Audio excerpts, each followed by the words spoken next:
कामाची रंगीन दुनिया, रंगीत दुनियेची रंगीन जादू.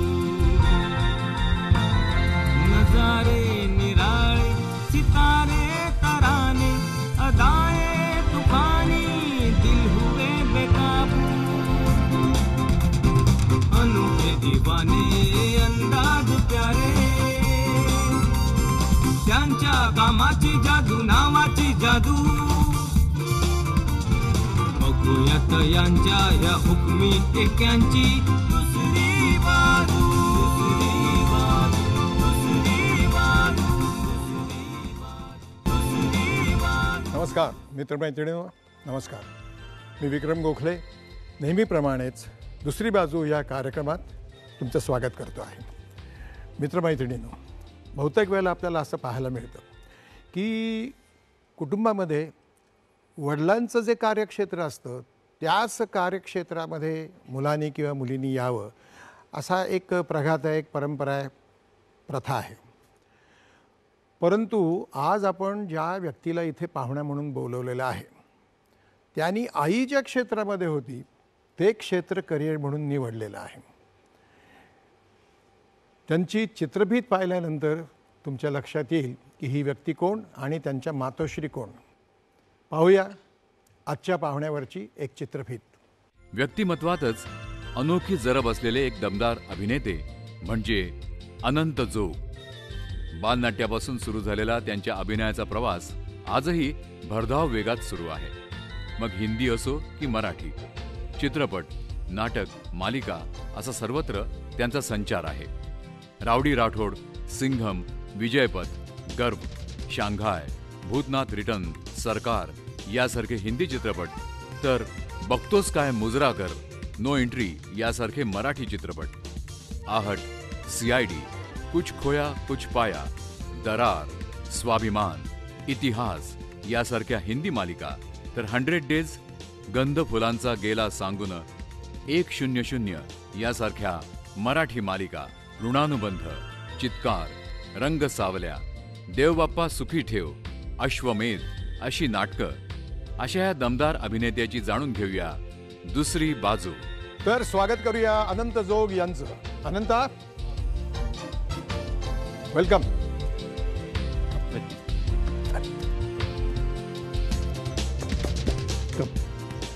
हा कार्यक्रम तू पाहिलायस? हो, म्हणजे सगळा असा नाही पाहिला पण थोडा पाहिला, अदनमधनं पाहिलं. तुला कार्यक्रमाची रूपरेषा सांगण्याची गरज नाही. आज अनंत जोग जो काही आहे, जिथे जाऊन पोचलेला आहे, तिथे जाण्यापूर्वी त्यांनी काय काय कष्ट केलेले आहेत तर ते सगळ्यांना कळलं पाहिजे. म्हणजे उगीच अंथरुणातून बाहेर पडल्यानंतर अनंत जोग तयार होत नाही. बरोबर. म्हणून ह्या कार्यक्रमाची आम्ही आखणी केलेली आहे. तू इथे बसायचेस आणि मी तुला प्रश्न विचारणार आहे. बोलायचंय तू, मी फक्त चावी मारणार. Sit down. थँक्यू. अनंत, आपण तुझ्या बालपणापासून सुरुवात करूया. तुझा जन्म कुठे झाला, बालपणची तुझी सगळी मौज मजा, आईवडिलांचे संस्कार, शाळा कुठली, शाळेतले संस्कार, कॉलेज आणि बहीण भावंड, हे सगळं तू सांगायचंस. जन्मापासून सुरुवात. माझा जन्म 1957 साली 28 ऑगस्टला माहीमला मुंबईत झाला. माझ्या वडिलांची फिरतीची नोकरी होती, त्यामुळे आम्ही महाराष्ट्रात बऱ्यापैकी फिरलो. तर ज्या गावी त्यांची बदली व्हायची त्या गावी माझं काही शिक्षण झालं. त्यात रत्नागिरी, नांदेड, औरंगाबाद, कोल्हापूर, नाशिक, कोकण आणि एकदम मराठवाडा. हां, कारण ती बदली त्यांच्या हातात नव्हती, माझी नव्हती. तर अशी त्या बदलीनुरूप शिक्षण होत गेलं. आणि फायनली 1968-69 साली मी मुंबईत आलो. म्हणजे त्यांची बदली झाली वडिलांची म्हणून. आणि मग 8वीपासून तर सगळं शिक्षण पुढे SSC पर्यंत मुंबईला बालमोहन विद्यामंदिरमध्ये झालं. बालमोहन, अरे वा. कारण माझा मोठा भाऊ हु इज नो मोर नाव, या आय नो, तर तो सुद्धा त्या शाळेत होता म्हणे. बिळू पण तिथेच होता, बालमोहनला होता. हो. तर आम्ही दोघंच भाऊ. तुमच्या दोघात अंतर किती होतं? आमच्यात 8 वर्षाचं अंतर. अच्छा. He was doctor, I believe. Yeah, he was a surgeon. Surgeon. हां, तो FICS वगैरे होता. आणि आम्ही दोघंच भाऊ. आई नाटकातनं वगैरे कामं करायची. मला आठवतं आहे मुंबईत असताना एकदा ती पुत्र मानवाचा नावाचं नाटक करत होती. म्हणजे नाटकाच्या तालमी चालू होत्या. मी कधी कधी तिच्याबरोबर जायचो तालमीला. तर तिकडं मी तुम्हाला पहिल्यांदा पाहिलं. मला अजून आठवतं यू वेअर इन जीन्स आणि ॲश कलरचा असा एवढा टी शर्ट होता. आणि एकदा मी घरी काहीतरी केस विंचरत होतो बराच वेळ. तर वडील म्हणले, अरे काय करतो इतका वेळ आरशासमोर? तर मी म्हटलं काय नाही काय नाही. तर मग आई म्हटली, नाही ते तो त्या विक्रम गोखलेचा फॅन झाला आहे. तर वडील म्हणले, अरे त्याची केसांची कॉपी करण्यापेक्षा त्याची तब्येतीची कॉपी कर, कारण तेव्हा you are quite. I was a body builder. या पण कसं होतं नॉर्मली जे आपल्याला शक्य असतं ते माणूस त्याची कॉपी करतो. तेवढं व्यायाम करून शरीर कमवायला वेळ नसतो किंवा असला तरी ते माणूस सहसा करत नाही. असं करत मग हळूहळू मला म्हणजे शाळेत असताना मी आईला म्हणायचो मला भिकारी व्हायला आवडेल किंवा शेतकरी व्हायला आवडेल किंवा डॉक्टर व्हायला आवडेल. तर आई म्हटली, एका आयुष्यात हे सगळं शक्य नाही आहे. हां, फक्त तू पुढं मागं जर ॲक्टर झालास आणि तुला जर अशा भूमिका मिळाल्या तर तू कदाचित हे सगळं होऊ शकशील. Very good answer. येस. आणि तसं मी थोडाफार झालो. म्हणजे भिकारी झालो, सावकार झालो, डॉक्टर झालो, इंजिनियर झालो. प्रत्यक्ष आयुष्यात काही शक्य नाही झालं, कारण भारतीय शिक्षण पद्धतीवरचा माझा विश्वास मी 11वीत असतानाच उडाला. कारण शाळेत जे शिकलो होतो की लॉर्ड डुप्लेनी कुठली लढाई जिंकली आणि क्लाईव्हनी कुठली लढाई जिंकली ह्याचा रेफरन्स मी शाळा सोडल्यानंतर मला कधीच कोणी विचारलं नाही. तर त्यामुळे मी तिकडे काय फारसं लक्ष दिलं नाही. त्यामुळे कॉलेजच्या वाटेला मी गेलोच नाही. पण मग तुझी या क्षेत्रामध्ये प्रवेश केव्हा केलास? त्यावेळेला आई होती का? हो, तेव्हा मी एकांकिका स्पर्धांमध्ये भाग वगैरे घेत होतो. अच्छा. आमची मुखवटा नावाची एक संस्था होती चेंबूरला. बरं. तर त्यातनं आम्ही एकांकिका वगैरे करायचो. अच्छा. आणि त्याच्या आधी मी एका नाटकात मी रत्नाकर मतकरींच्या बालनाट्यापासून खरी सुरुवात केली. अच्छा. इंद्राचं आसन नारदाची शेंडी. त्यात मी तेव्हा दिलीप प्रभावळकर, अजय वढावकर ही मंडळी त्यात होती. ते माझं. आणि त्यानंतर मी एक नाटक केलं असुनी नाथ मी अनाथ. त्यात सगळ्याच कॅरेक्टरची रिप्लेसमेंट झाली होती. तेव्हा अविनाश मसुरेकर वगैरे त्यात होते. त्यात मला एक छोटासा रोल होता. ते माझं काम बघून मला आई म्हणली की काय ॲक्टिंग वगैरे तुझा काही प्रांत नाही. असं म्हणाली आई? हो. बरं. तर तू कुठेतरी नोकरी करावीस. But I took it as a challenge. मग मी एकांकिका स्पर्धांमध्ये भाग घ्यायला लागलो. त्यातल्या एका एकांकिकेचं माझं काम माझ्या आईनं बघितलं अँड शी टूक हर वर्ड्स बॅक. अच्छा. तेव्हा ती म्हणली की नाही, you have improved a lot. पण इम्प्रूव्ह म्हणजे जे तू आधी होतास त्यापेक्षा इम्प्रूव्ह झाला आहेस. म्हणजे तू काय फार ग्रेट झालास अशातला भाग नव्हे. म्हणजे वाईट असशील तर आता तू कमी वाईट आहेस. हां, एक्झॅक्टली. तर त्या कमी वाईटमधनं होत होत मी अजून चांगला नाही म्हणता येणार, पण कमी वाईटच्या फार वरच्या लेवलला आहे असं मला वाटतंय. गुड. आणि दॅट्स हाऊ आय स्टार्टेड माय. आई काही वैचारिक पद्धतीने डिस्कशन तुझ्याशी अभिनयाबद्दल बोलायची, सांगायची, सल्ला द्यायची? नाही. बरं. It was very sad for whole theatre, Marathi theatre, that we lost her. परंतु आईबरोबर मी काम केलेलं आहे पुत्र मानवाचा मध्ये साधारण ही 69 सालची गोष्ट आहे. हां, करेक्ट. मी 8वी होतो तेव्हा. 68-69 मधली ही गोष्ट आहे. आत्माराम भेंड्यांनी दिग्दर्शन केलं होतं आणि आशाताई भेंड्यांनी नाटक लिहिलं होतं. करेक्ट. आणि तो अनुवाद होता. त्याच्यामध्ये भेंड्यांची मुलगी पण होती, नरेंद्र पौर्णिमा चव्हाण मला होता. सो त्यानंतर मी आईबरोबर वऱ्हाडी आणि वाजंत्री नावाचा सिनेमा केला होता. बरोबर. जेव्हा 12 वर्षांनी ग दि माडगुळकर, सुधीर फडके, राजाभाऊ परांजपे अशी सगळी मंडळी एकत्र आली. 12 वर्ष एकत्र नव्हती आलेली काही कारणांमुळे. ओके. ते आईबरोबरचं माझं शेवटचं. तू आईबरोबर कधी काम करू शकलास का? नाही, मी कधीच नाही करू शकलो. नाही का? नाही. इनफॅक्ट मी तिला म्हटलं होतं की माझं नाव सुचाव, तू आता मराठी नाटकात एवढं मोठं नाव आहे तुझं, तर माझं नाव कुठंतरी सुचावं. तेव्हा माझी आई म्हटली होती की मी तुझ्या वयाची असताना माझ्या मागं कोणी शांताजोग नव्हती. तेव्हा या क्षेत्रात असं आहे की कोणी सांगून काही होत नाही. You have to prove your mettle on your own. तर मग मी विचार केला की म्हणजे तेव्हा मी थोडा नाराज झालो की आई आहे का काय, तर एवढं पोझिशनला आहे तर नाव सुचवत नाही. मी म्हटलं ठीक आहे, मी I accept this as a challenge. तेव्हा मी राजा पारगावकरांनी लिहिलेले एका एकांकिकेत काम केलं. तेव्हा राजाभाऊ मला म्हटले होते की जर एखादा प्रोड्युसर त्यांना अप्रोच झाला नाटकासाठी, तर त्यातला एक चांगला रोल मी तुला नक्की तुझं नाव सुचवेन. आणि तेव्हा त्यांनी एक नाटक लिहिलं होतं, हा खेळ लेखणीचा का हे काय आहे काय सगळं नाव होतं. ते राजाराम शिंदेनी नाट्य मंदारकडनं केलं होतं. बरोबर.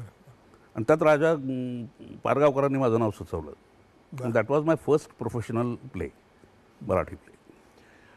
आपण ह्याच्या पुढच्या प्रश्नाकडे, तुझ्या पुढच्या प्रवासाकडे वळणार आहोत, पण त्यापूर्वी आनंद आपण एक छोटीशी विश्रांती घेतो आहोत. मित्रांनो, अनंत जोग यांच्याशी गप्पा गोष्टी चालू आहेत. ते शांताबाई जोगांचे चिरंजीव म्हणून त्यांची ओळख नाही, त्यांची स्वतंत्र ओळख त्यांनी निर्माण केलेली आहे. आणि म्हणूनच कुठेही जाऊ नका, बघत राहा. त्यांच्या आयुष्याचा जो सगळा प्रवास आहे तो ऐकण्याकरता. थोड्याच वेळात आम्ही परत येतो. विश्रांतीनंतर पुन्हा एकदा सगळ्यांचं स्वागत. गप्पा गोष्टी अनंत जोग यांच्याबरोबर. आनंद, आईनी नाहीच सुचवलं नाव, पण मला असं वाटतं की मग आईने एका अर्थी ते बरंच केलं. हो. You accepted that as a challenge and then you became what you are now. Whatever you are. Yeah. You became on your own. Yeah. आजपर्यंत तुझ्या भूमिका मी पाहिल्या. आपणही दोघांनी एकत्र कामं केलेली आहेत, अनेक वर्ष कामं केलेली आहेत, सिरियलमध्ये कामं केली आहेत, फिल्म्समधून कामं केली आहेत, हिंदीमधून केली आहेत, मराठीमधून केली आहेत.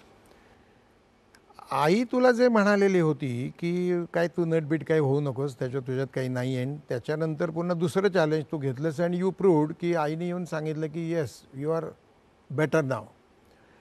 आज ह्या क्षणी आईची आठवण करताना तू ज्या ठिकाणी आहेस तिथून आईशी काय म्हणशील, काय बोलशील, काय सांगशील तिला? नाही, आज मला एवढंच वाटतं की जेव्हा जाणकार लोक माझ्या कामाची तारीफ करतात, कौतुक करतात, तेव्हा ते ऐकायला किंवा ते बघायला माझी आई जर जिवंत असती तर तिला तर बरं वाटलं असतंच, पण मला जास्त बरं वाटलं असतं. बाळासाहेबांचा ह्या क्षेत्राशी काही संबंध नव्हता? नाही, ते मॉडेलिंग म्हणजे ते ही was in service with state transport, पण ते दिसायला खूप देखणे होते. हो, तर खूपच छान होते ते. आणि त्यांना त्यामुळे ॲड फिल्म्स वगैरे त्यांनी केल्या होत्या. फारच, त्यांची एक ॲड फिल्म मी पाहिलेली आहे, फारच छान होतं. हो, येस. पण बाकी त्यांचा अभिनयाशी वगैरे काही संबंध नव्हता. कारण मला आठवतंय मी अमजद खान यांच्याबरोबर एक नाटक करत होतो, हिंदी नाटक. ते एका इंग्लिश फिल्मवर आधारित होतं, one flew over the cuckoo's nest. अरे वा वा वा, जॅक निकल्सन. हां, तर ते रिहर्सलला एकदा आले होते माझे वडील. तो अमजद खान ते भेटले, तेव्हा अमजद खानने त्यांना विचारलं की अरे सर, आप हमारी प्ले में काम करोगे क्या?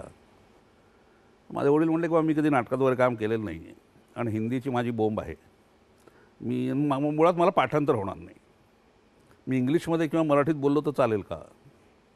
तर अमजद खान म्हणला की नाही, मराठीत नको, पण इंग्लिशमध्ये बोलाल तर चालेल. ते म्हणले पण मी पाठ वगैरे काय माझ्याने होणारच नाही.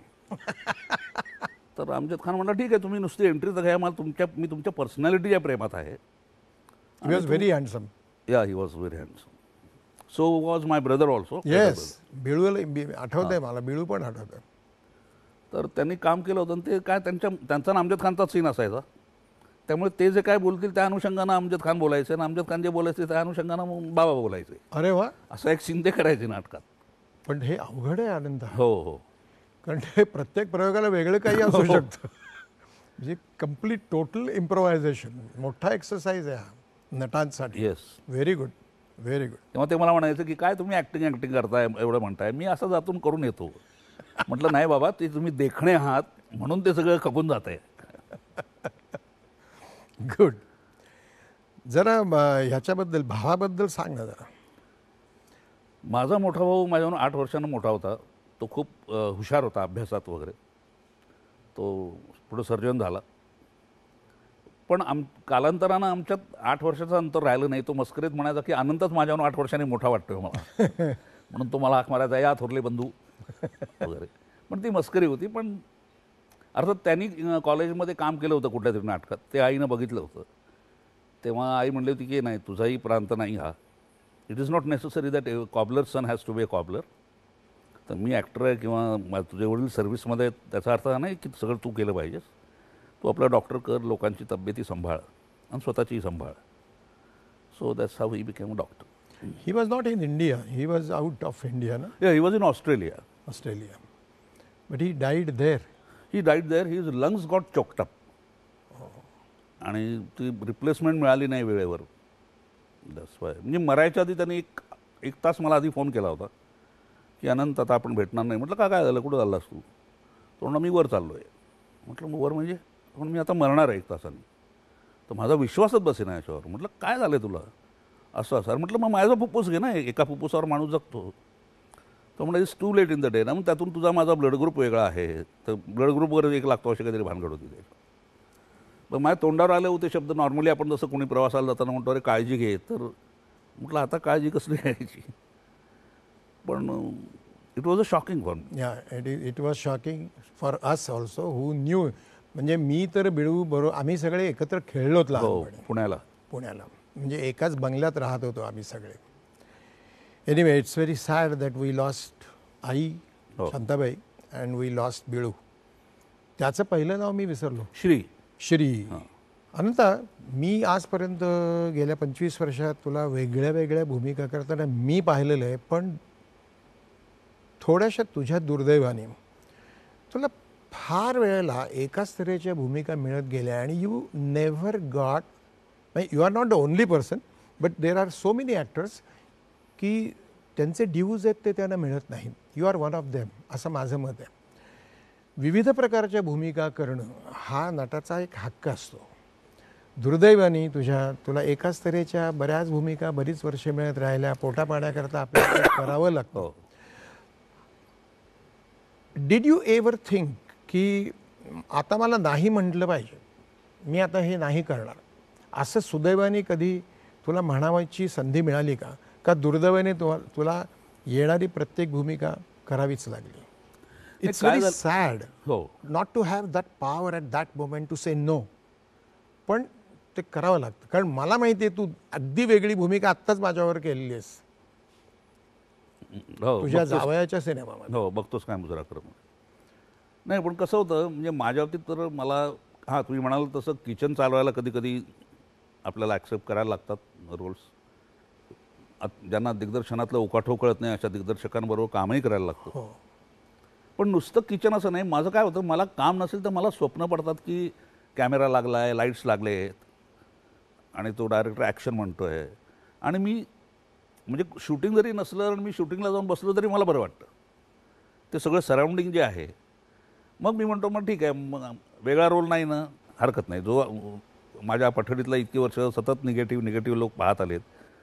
आता आपल्याकडं दुर्दैवानं असं आहे की एखादा प्रकार लोकांना आवडला, एखादा प्रकार चालला की सगळ्यांना तेच लागतं.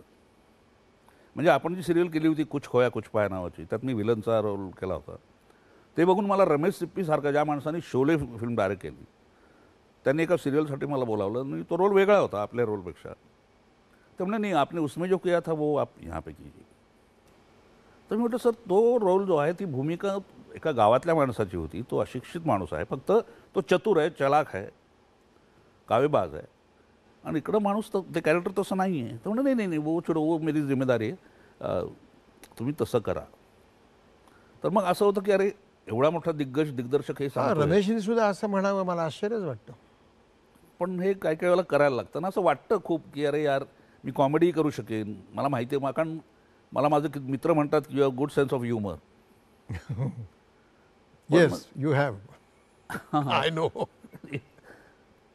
तर पण काय इलाज नसतो त्याला, करायला वाईट तर वाटतं, म्हणजे वादच नाही.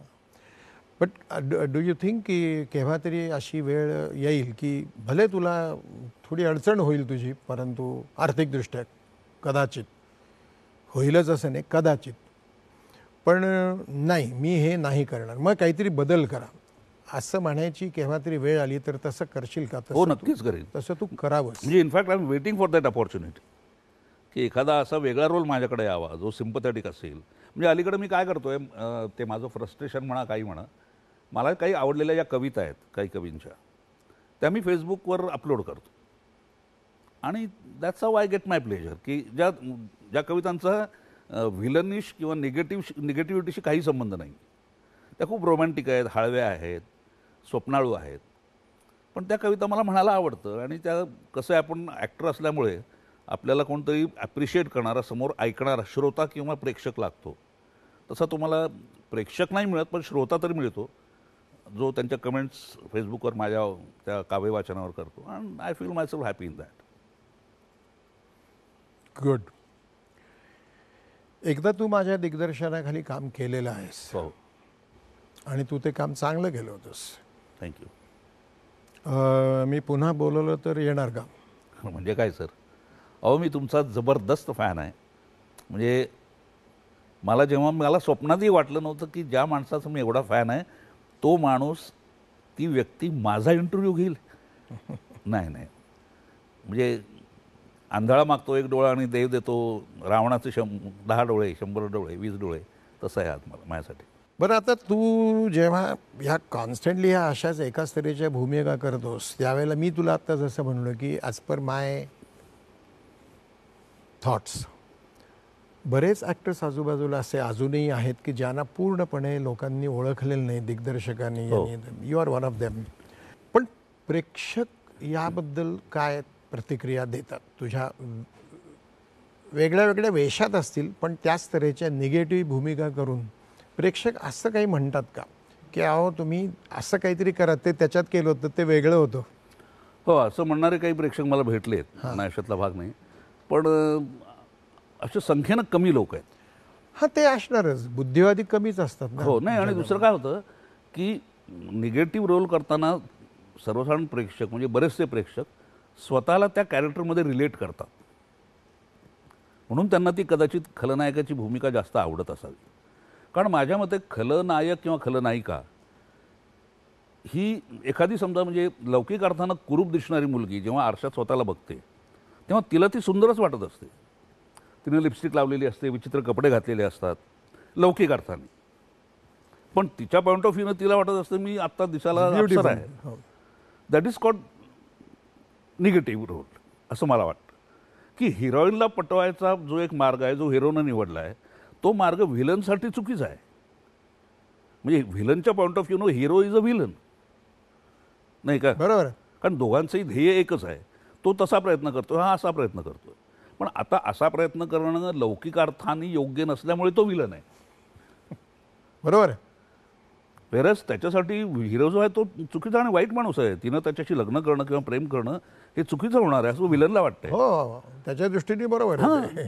तर दॅट इज वॉट. म्हणजे त्यामुळे लोकांना असं कुठेतरी वाटत असं की एक मनात सुप्त इच्छा असते प्रत्येकाच्या की त्याला असं करता आलं असतं तर बरं झालं असतं. पण ते कॅरेक्टर ते करतंय ते बघून त्यांना कुठंतरी आत ते मान्य नाही करणार, पण कुठंतरी असं त्यामुळेच ते लोकांना आवडतं असं माझं मत. विश्रांतीनंतर पुन्हा एकदा सगळ्या प्रेक्षकांचं मनपूर्वक स्वागत. गप्पा गोष्टी अनंत जोग यांच्याशी. अनंत, यू हॅव टू थँक मी. तुला एक वेगळा रोल माझ्या थोड्याशा तुझ्या जावयाकडे मी हट्ट केला, कारण त्याने मला चॉईस दिला हट्ट करण्याचा. त्यामुळे बघतोच काय मुजराकरमध्ये तो मला म्हटला एक निगेटिव्ह एक पॉझिटिव्ह कॅरेक्टर आहे, तर मग म्हटलं मला निगेटिव्ह करायला आवडेल. बरं, अच्छा, दिस आय डिडंट नो. हां, सो आय सेड मला तो म्हातारा जो आहे महाबदमाश आणि बिलंदर तो मी घेतला. म्हटलं मला पॉझिटिव्ह नाही करायचं.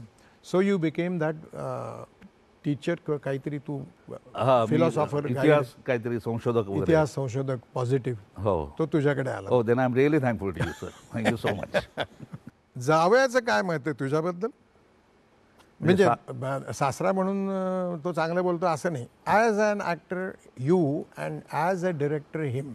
हेमंत हा नटही आहे, दिग्दर्शकही झालेला आहे. त्याचं काय म्हणणं आहे? काही म्हणलं आहे का कधी? कधी गप्पा तरी गोष्टी त्याचं दिग्दर्शक म्हणून माझ्याबद्दलचं मी नट असण्याबद्दलचं त्याचं म्हणणं खूप चांगलं आहे. हां, त्याला माझं काम म्हणजे आपल्या सिनेमातलंही आवडलं. त्याच्याही आधी असाच म्हणजे नॉट एक्झॅक्टली सेम पण एक पॉझिटिव्ह रोल मी केला होता. आपला मॅक देशपांडे, मकरंद देशपांडेने एक फिल्म केली होती झी टी व्हीसाठी. त्याचं नाव गृहलक्ष्मी नावाची. त्यात माझी मुलगी पण होती, मी क्षिती पण होती त्याच्यात. पण त्यात पॉझिटिव्ह रोल होता आणि ते काम माझ्या जाव्याने बघितलं. तो म्हणला अरे हा पॉझिटिव्ह रोल तुम्ही सर एवढा छान केला आहे तर मी एक फिल्म करतो आहे. मी आता तुला कळलं. मी म्हणतो की तुझ्यासारखे काही नट हे असे दुर्लक्षित ह्या पद्धतीने होतात की त्यांच्याकडे दुसरंही काही आहे ते तपासून पाहिलं जात नाही. तुझ्याबद्दल तुझी बायको काय म्हणते ते आता आपण बघणार आहोत आणि तुझे मित्रमंडळी त्यांनी बाईट दिलेले आहेत. आधी आपण तुझी बायको काय म्हणते, कारण तीही ॲक्टर आहे, मी तिच्याबरोबरही काम केलेलं आहे, मी तुझ्या जावयाबरोबर केले, तुझ्या आईबरोबर केलेलं आहे. जवळजवळ तुम्ही जो कुटुंब कोळून प्यायलाय म्हणा ना. क्षितीबरोबर अजून माझं झालेलं नाही असं मला वाटतं. कदाचित अमेरिकेमध्ये झालं असेल, कदाचित, मला आठवत नाही. ओके, ते मला नाही. बायको. येस. नमस्कार, मी उज्ज्वला जोग. पण मी आनंदची आधी बायको होते, आता फक्त त्याची मैत्रीण आहे. त्यामुळे पतीबद्दल जरी सांगायचं झालं तरी मी त्याच्याबरोबर 20 वर्ष काढलेली आहेत. पती म्हणून तो मला माहिती आहे. 20 वर्ष संसार केल्यानंतर खूप आठवणी असतात, तर काही चांगल्या असतात, काही वाईटही असतात. आता एखादा, आता मी जसं म्हणाले, तो स्पष्ट वक्ता आहे, तर त्याचं स्पष्ट बोलणं एवढं असायचं की समजा आपण कुठल्या नाटकाला गेलो किंवा कुठला सिनेमा बघितला, त्याच्यातला जर कोणी आर्टिस्ट आपल्याला भेटल्यानंतर आपण अरे वा छान झालं, हां आता आणि बघू सांगू, पण तसा तो नाही सांगत. त्याला जर ते नाही आवडलं तर तो सरळ सांगतोय, छे छे मला नाही आवडला, तू जरा नीट काहीतरी बघ. पण म्हणजे त्यावेळेला तो माणूस काय त्याला वाटतं किंवा काय असा याला कधी ते वाईट वाटायचं नाही, पण हा स्पष्ट बोलायचा म्हणून तो बोलायचा. म्हणजे त्याच्या मनात वाईट होतं म्हणून तो बोलला असं नाही. जे तिकडे त्याला वाटलं, जे त्याला स्पष्ट दिसलं ते तो बोलून मोकळा होतो. आरोग्याबद्दल तर त्याला सांगायलाच पाहिजे, कारण सध्या त्याला काय पाय दुखत असतात, गुडघे दुखत असतात, काय त्याचं हार्टचा काहीतरी थोडासा प्रॉब्लेम होतो. तर ह्या गोष्टी आपण जरा सांभाळायला पाहिजेत, नाही का? आनंद, जरा स्वतःची काळजी घे रे बाबा. गुड. तिची माझी अलीकडे केव्हा तरी भेट झाली होती आणि त्याच्या आधी फार वाईट प्रसंगी भेट झाली होती, जेव्हा तिला अपघात झाला होता. मी तुम्ही आला होता हॉस्पिटलमध्ये तिला बघायला आणि तुला भेटायला आलो होतो. 4-5-6 वर्ष झाली असेल, जास्त झाली. ती एक मला आवडणारी नटी आहे बायको तुझी. विजय गोखले हा जो विद्याधर गोखलेंचा मुलगा, तो तुझा एक जिवलग मित्र आहे. तो तुझ्याबद्दल काय म्हणतो ऐकूया जरा. अनंत जोग हा माझा वैयक्तिक जीवनातला आणि कलाक्षेत्रीय कला जीवनातला एक अतिशय जवळचा मित्र आहे आणि तो मित्र असल्याचा मला खरोखर अभिमान आहे. उगाचच बोलायचं म्हणून नाही, परंतु कोणताही आव नसलेला हा माणूस आहे. अतिशय सरळ, निस्वार्थी, निर्भीड, निरपेक्ष म्हणजे अपेक्षा ज्या असतात त्या पूर्ण झाल्याच पाहिजेत. हा ऑलटुगेदर वेगळा मुद्दा आहे, परंतु एक खरोखुरा स्पष्ट वक्ता असा माणूस आहे. आणि म्हणूनच त्याच्याबद्दल अनेक प्रवाद अननेसेसरीली कलाक्षेत्रामध्ये होते की अनंत जोग म्हटल्यावरती तुला असा त्रास होईल, अनंत जोग फार कडक आहेत, अनंत जोगांना टॅकल करणं फार अवघड आहे. पण जसजसं काय असतं की निर्मितीही अवघड असते, टीका करणं फार सोपं असतं नेहमी कुठल्याही क्षेत्रात. तसं अनंत जोगांबरोबर काम करायला लागलं की मग समोरच्या माणसाला जाणवायला लागायचं की अरे खरोखर ही शिस्त पाहिजे. आणि मग त्या माणसाला कळायचं की ह्या कडकपणा नसून ही शिस्त आहे आणि जी अल्टिमेटली त्या निर्मात्याच्याच भल्यासाठी आहे. असा एक सर्वांगाने विचार करणारा माणूस पाहिजे तेवढा तिरसट, अगदी सरळसोट वागून नाही चालत. जशाच तसे असा वागणारा हा मित्र. मला फक्त त्याच्या म्हणजे कलाक्षेत्रीय जीवनाबद्दल मी काय बोलू, पण तरी मला एक कलाकार म्हणून जी खंत आहे ती बोलल्याशिवाय राहत नाही. ती खंत म्हणजे अशी की आज त्यांनी भूमिका अनेक उत्तम केलेल्या आहेत, हिंदीमध्ये केलेल्या आहेत, मालिकांमध्ये केलेल्या आहेत, नाटकांमध्येही केलेल्या आहेत. हे सर्वश्रुत आहे, सर्वजण जाणतात. पण माझी एक वैयक्तिक मित्र म्हणून जी खंत आणि माझी अनंताला रिक्वेस्ट राहील या निमित्ताने आणि रंगभूमीला देखील, आजवर नाट्यसृष्टीचा अनंतानी आणि नाट्यसृष्टीने अनंताचा असा म्हणावा तसा उपयोग करून घेतलेला नाही आहे. एवढ्या तगड्या भूमिका मराठी रंगभूमीवरती निर्माण होत असतात. त्या भूमिका चांगल्या निर्मात्यांनी अनंताकडे आणाव्यात. त्या भूमिकाला अनंता 100% योग्य न्याय दिला. अनंतानी त्यातनं स्वतःच्या कुठल्याही शूटिंग बिटिंग असेल तरी वेळ काढावा आणि रंगभूमीकडे योग्य ते लक्ष द्यावं, ही माझी एक अगदी प्रामाणिक इच्छा आहे. प्रश्न असा आहे की जेव्हा सिरियलमध्ये आज तू काम करतोस, सिनेमात काम करतोस, बऱ्याच वेळेला तू हिंदी चित्रपटात असतोस, मोठ्या हिंदी चित्रपटात असतोस. हिंदी चित्रपटातला अनुभव तुझा मराठी ॲक्टर म्हणून कसा काय असले फालतू प्रश्न मी विचारणार नाही, कारण तो चांगलाच असतो. तुम्ही when you are good yes. ते तुमच्यापुढे नम्र असतात. हिंदी सृष्टी तुमच्यापुढे विनम्र असते, नम्र नाही नुसती. तेव्हा तो प्रश्न विचारत नाही. परंतु सिरियलमध्ये जेव्हा तू काम करतोस तेव्हा ज्या तऱ्हेच्या सिरियल्स आज आपल्याला कराव्या लागतात, तुला मला सगळ्यांनाच कराव्या लागतात, त्याबद्दल तुझं काय मत आहे? नाही, काय होतं आहे म्हणजे हल्ली ज्या सिरियल चालू आहेत त्याबद्दल मला असं म्हणायचं आहे की शब्दांची वजनं चुकतायत नटांची, आणि त्या चुका सुधारण्या इतका दिग्दर्शक प्रगल्भ नाही आहे. मी सगळेच तसे आहेत असं मला म्हणायचं नाही, पण मेजॉरिटी तसे आहेत. म्हणजे थोडक्यात सांगायचं तर ही बिल्डिंग फॉर एक्झाम्पल अनंत सिमेंटमुळे बनलेली आहे, तर ही बिल्डिंग अनंत सिमेंटमुळे बनलेली आहे. अरे सिमेंट, प्रत्येक बिल्डिंग सिमेंटनीच बनते हो. ही बिल्डिंग किंवा ही भिंत अनंत सिमेंटमुळे बनलेली आहे, तर ते अनंतवर वजन हवं ना, दॅट इज मिसिंग.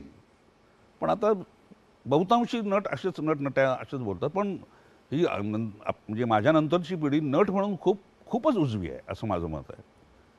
म्हणजे अगदी नावच घ्यायची झाली तर सुबोध भावे, वैभव मांगले, सुमित राघवन, चिन्मय. ओ येस. म्हणजे मी त्यांच्या वयाचा असताना इतका प्रगल्भ नट नव्हतो. किंवा मुक्ता बर्वे. हो, क्या बात. तिने तुझ्याबरोबर काम केलेलं आहे आघात. आघातमध्ये ती होती, आम्ही सिरियलमध्येही होतो. हो हो. जावयाबद्दल आणि क्षितीबद्दल ॲज पर्सन्स अँड ॲक्टर्स दोन्ही दृष्टीने तू काही बोलावंस अशी अपेक्षा आहे, because you are an actor आणि तू चांगलं बोलू शकतोस हे मला माहिती आहे. नाही, जावई आणि क्षिती दोघंही ॲक्टर म्हणून खूप चांगले आहेत, वादच नाही. हां, क्षिती थोडी जास्त उजवी आहे, कदाचित मी क्षितीचं काम जास्त पाहिलं असेल म्हणूनही असेल, पण जावयाचा कॉमेडीचा सेन्स जबरदस्त आहे. आणि आपण जे पिक्चर केलं होतं त्यात त्यांनी जो व्हिलन केला होता तो, म्हणजे मी त्याला म्हटलं बुवा तू you should change your track. तो जो व्हिलनला आला तर तो गावरान वगैरे जो असतो, हां, तिकडचा पाटलाचा किंवा जमीनदाराचा मुलगा वाया गेलेला, तसा तो उत्तम दिसतो आणि उत्तम करेल. जावई म्हणून तो खूपच गोड आहे, प्रश्नच नाही. माणूस म्हणून खूप चांगला आहे. मुलगी माझी वाईट नाही आहे, पण माझ्या मुलीचं कसं आहे, ती बरीचशी माझ्यावर आहे. म्हणजे स्वभावानं म्हणा किंवा काय, त्यामुळे आम्हा दोघांचं फारसं पटत नाही. मी भेटलो तर आम्ही दोन एक दिवस गोडी गुलाबीत राहील, पण कुठल्या क्षणी खटका उडेल काही सांगता येत नाही. पण otherwise she is nice. Tell me something about actor in Lali. Lali actually माझं असं मत आहे लालीबद्दल की लाली खूप उजवी नटी आहे. फक्त तिनं त्यासाठी जी मेहनत घ्यायला हवी आहे नटी म्हणून, ते ती घेत नाही आहे. ते ती थोडंसं दुर्लक्ष करते असावं तिच्याकडनं असं मला वाटतं. पण तिनं जर प्रॉपर कॉन्सन्ट्रेट केलं स्वतःच्या कामावर तर ती जास्त लोकांच्या लक्षात राहील असं मला वाटतं. पुन्हा एकदा एक छोटीशी विश्रांती. येस मित्र हो, खूप मजेशीर गप्पा गोष्टी आपण करतो आनंद जोगांशी. कुठेही जाऊ नका, बघत राहा दुसरी बाजू, फक्त सह्याद्री वाहिनीवरती. मित्रमैत्रिणींनो, पुन्हा एकदा सर्वांचं स्वागत. गप्पा गोष्टी आनंद जोग यांच्याबरोबर. अनपेक्षित म्हणता येणार नाही, पण एक असा प्रश्न विचारतो की मला असं वाटतं की तुला त्याचं पटकन उत्तर देता येईल की नाही मला माहिती नाही. कदाचित तू एका क्षणात देशील. या क्षेत्रात आला नसतं तर काय व्हावंसं वाटलं असतं, काय झालं असतं? Police officer. Police officer. अच्छा. नाही, कारण एक तर त्या व्यक्तीच्या हातात खूप पॉवर असते, एक नंबर. नंबर दोन की एका ठिकाणी जर कुठं गुन्हा घडत असेल तर माझ्यासारखा माणूस, म्हणजे माझे मित्र म्हणायचे मला की तू जर पोलीसमध्ये असतं एक तर तुझा खून झाला असता किंवा सतत तुझ्या बदल्या झाल्या असत्या. अच्छा. अच्छा अच्छा अच्छा. कारण मी एक तर पैसे खाल्ले नसते आणि वरिष्ठांशी माझं कितपत पटलं असतं आय माय डाऊट्स. तोंड. हां, येस. वाचनाची तुला आवड आहे हे मी ऐकून आहे. कोणत्या तऱ्हेचं वाचन करतोस? मला शक्यतो मनोविश्लेषण ज्या कथेत असेल तशा कथा किंवा तशा कादंबऱ्या मला वाचायला खूप आवडतात. म्हणजे माझे आवडते लेखक म्हणजे अर्थातच पु ल देशपांडे, शन्ना नवरे, शिरीष कणेकर, जयवंत दळवी हे माझे आवडते लेखक आहेत. पण असे म्हणजे त्यांचंच पुस्तक पाहिजे असं नाही. मी आत्ता यांचं पुस्तक वाचतो आहे, अनिल अवचटांचं, धार्मिक नावाचं. फार छान पुस्तक आहे, प्रत्येकाने ते वाचावं असं मला वाटतं. म्हणजे अंधश्रद्धांवर बरंचसं ते पुस्तक लिहिलेलं आहे. तर पण माझं असं पर्टिक्युलर, मी इंग्लिश वगैरे वाचत नाही, कारण ते इंग्लिशमध्ये मेरी वेंट टू मीट हेनरी वगैरे आलं की नावं बदलली की मला माझं कॉन्सन्ट्रेशनच उडतं. हां, म्हणजे तिकडं वत्सला भेटायला गेली तुकारामाला, हे मला चालेल. पण आता ह्याला काही लॉजिक नाही, पण आहे तर आहे, काही इलाज नाही त्याला. पण मला वाचायला खूप आवडतं. यू फील दॅट मराठीमध्ये मग तुला वाचायला हां, किंवा हिंदी छान चालेल, वाटतं. जी नावं माझ्या परिचयाची आहेत. मी हेनरी आणि मेरी वगैरे आपल्याला माहीत नाही, ती मेरी असली तरी. नाही, हे तर छानच आहे की तू वाचतो आहेस. कशा प्रकारचं वाचतोयस ते तू सांगितलंस. मला तुला एक असा प्रश्न विचारायचा आहे, because you are little above than also ran actors, thank you. Rather far above. आपल्या क्षेत्रातल्या ज्या काही गोष्टी आहेत त्याच्यावरती काही वाचतोस का, कधी वाचलंयस का? फॉर एक्झाम्पल, मी नावं सांगत नाही पुस्तकाची, पण दिग्दर्शनाविषयी काही पुस्तक वाचलंयस का, वाचतोस का? हो. किंवा ॲक्टर्सबद्दल वाचतोस का? ऑटोबायोग्राफी मी फारशी नाही वाचत, बरं कारण त्यांच्या पर्सनल लाईफची मला काही घेणं नसतं. बरं.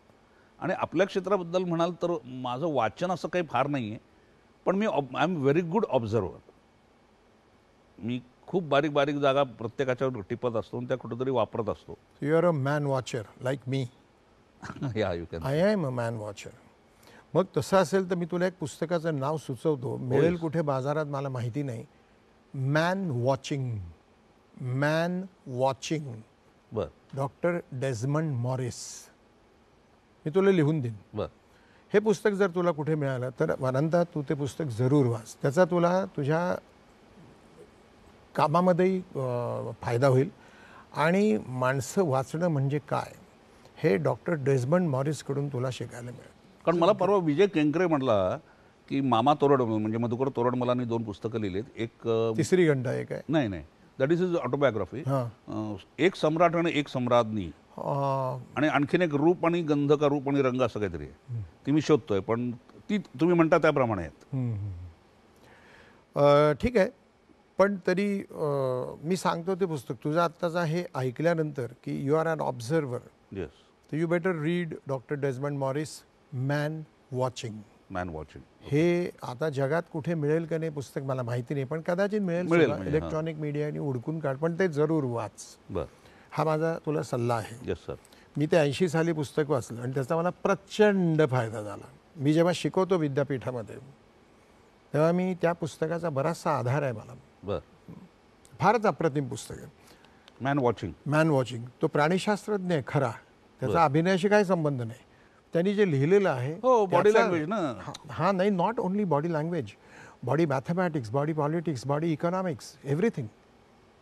You read that book. हो. जेव्हा काही काम नसतं त्यावेळेला वाचत असशीलच. संगीत वगैरे काही ऐकणं अमुक तमुक? हो, मला जुनी गाणी हिंदी सिनेमातली ऐकायला आवडतात, गझल्स ऐकायला आवडतात. पण ते आऊचं गाणे काय मला नाही आवडत. शास्त्रोक्त संगीत नाही, मग त्यातलं काही कळत नाही आणि आवडतही नाही. नाही, कळत नाही म्हणून आवडत नाही असं आहे. तसंही असेल, किंवा आवडत नाही म्हणून कळत नाही, तसंही असेल. मग रिकाम्या वेळात काय करतोस बाकी?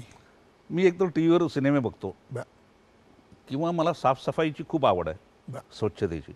मी घर चकचकीत. हां, म्हणजे चकचकीत म्हणजे एक तर माझ्या घरासमोर ग्राउंड आहे, त्यामुळे माझ्या घरात भरपूर धूळ येते.